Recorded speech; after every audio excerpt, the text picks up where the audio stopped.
Welcome ছাত্ৰ-ছাত্ৰীসকল আজিৰ এই ভিডিঅ'টোত আমি ক্লাস 9ৰ ইংলিছৰ মাই চাইল্ডহুড চেপ্টাৰটোৰ কুৱেশ্যন এনসাৰখিনি আলোচনা কৰিম ইয়াত প্ৰথমতে চাবা কুৱেশ্যন নম্বৰ 1 তোমালোকৰ অনুশীলনীৰ এক্সাৰসাইজৰ কুৱেশ্যন নম্বৰ 1ত কৈছে where was Abdul কালাম's house Abdul কালামৰ ঘৰটো ক'ত আছে ইয়াৰ এনসাৰটো হ'ব এনসাৰটো চাবা Abdul Kalam's house was on the Mosque Street in Rameswaram.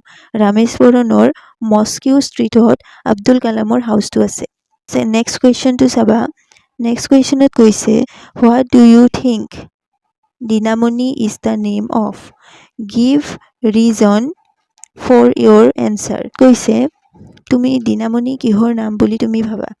Aru tumi bhabar karonto yat likhibo dise. Your answer to hobo Dinamoni is a name of newspaper. Dinamoni ekhon newspaper or name hoy.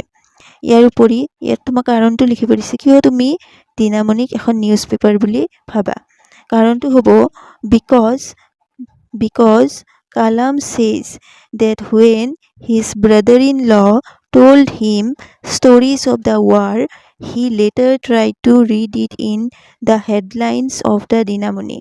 যেতিয়া কালামছে কৈছিলে আব্দুল কালামে কৈছিলে তেওঁৰ brother in লৈ তেওঁক যিখিনি war যুদ্ধৰ story কৈছিলে সেই গোটেইখিনি তেওঁ পিছত হেডলাইনটো দিনামণি নামৰ নিউজ পেপাৰত পঢ়িছিলে সেইবাবে therefore we called Dinamani is a newspaper সেইবাবে আমি ক'ব পাৰো দিনামণি এখন নিউজ পেপাৰৰ নাম হয় নেক্সট কুৱেশ্যনটোত কৈছে who were Abdul কালাম's school friend What did they later become?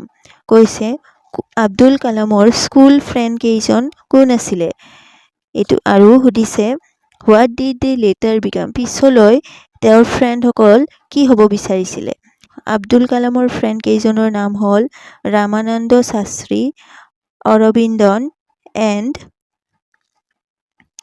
Shiva প্ৰকাশন were আব্দুল কালাম's স্কুল ফ্ৰেণ্ড আৰু তাৰ পিছত লিখিবা এই তিনিজন ফ্ৰেণ্ডে পিছলৈ কি হ'ব বিচাৰিছিলে Ramananda Shastri became a priest of the Rameswaram temple Ramananda Shastri পিছলৈ priest মানে ফল কৰা যিজন priest থাকে সেই priest জন হ'ব বিচাৰিছিলে ৰামেশ্বৰম মন্দিৰৰ Aravindan went into the business of arranging transport for visiting pilgrims অৰবিন্দনে পিছলৈ কি হ'ব খুজিছিলে ট্ৰান্সপোৰ্ট মানে যাত্ৰীসকলৰ ট্ৰান্সপোৰ্ট এৰেঞ্জ কৰা বিজনেছত যাব খুজিছিলে আৰু Shiv Prakashan became a catering contractor for the southern railway Shiv প্ৰকাশনে সাউথাৰ্ণ ৰেলৱে মানে ৰেলৱে ষ্টেচনত কেটাৰিং কন্ট্ৰাক্টৰ যিবিলাকে ফুড যোগাৰ কৰে ফুড দিয়ে সেই কেটাৰিং কন্ট্ৰাক্টৰ হ'ব বিচাৰিছিলে নেক্সট কুৱেশ্যন নম্বৰ 4 ত কৈছে How did Abdul Kalam earn his first wages?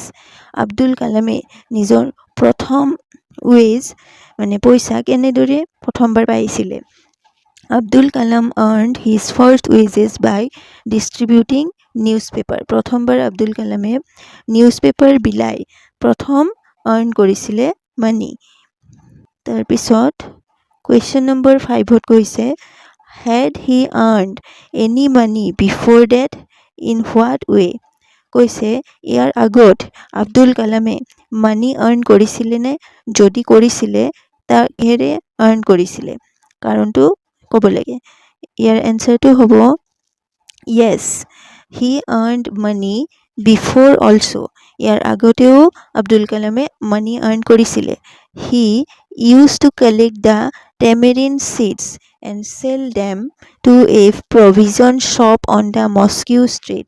ইয়াৰ আগত আব্দুল কালামে tamarind seed মানে তেতেলীৰ গুটি কালেক্ট কৰিছিলে আৰু ইয়াক সেল কৰিছিলে মস্কিউ ষ্ট্ৰীট তেওঁলোকৰ মস্কিউ ষ্ট্ৰীটত ৰাস্তাত থকা দোকানত a day's collection would fetch him the princely sum of 1 anna এদিনাখন তেওঁ টোটেল sum of 1 anna পইচা তেওঁ আৰ্ন কৰিছিল ছাত্ৰ-ছাত্ৰীসকল নেক্সট ভিডিঅ'ত আমি ইয়াৰ বাকিখিনি প্ৰশ্ন আলোচনা কৰিম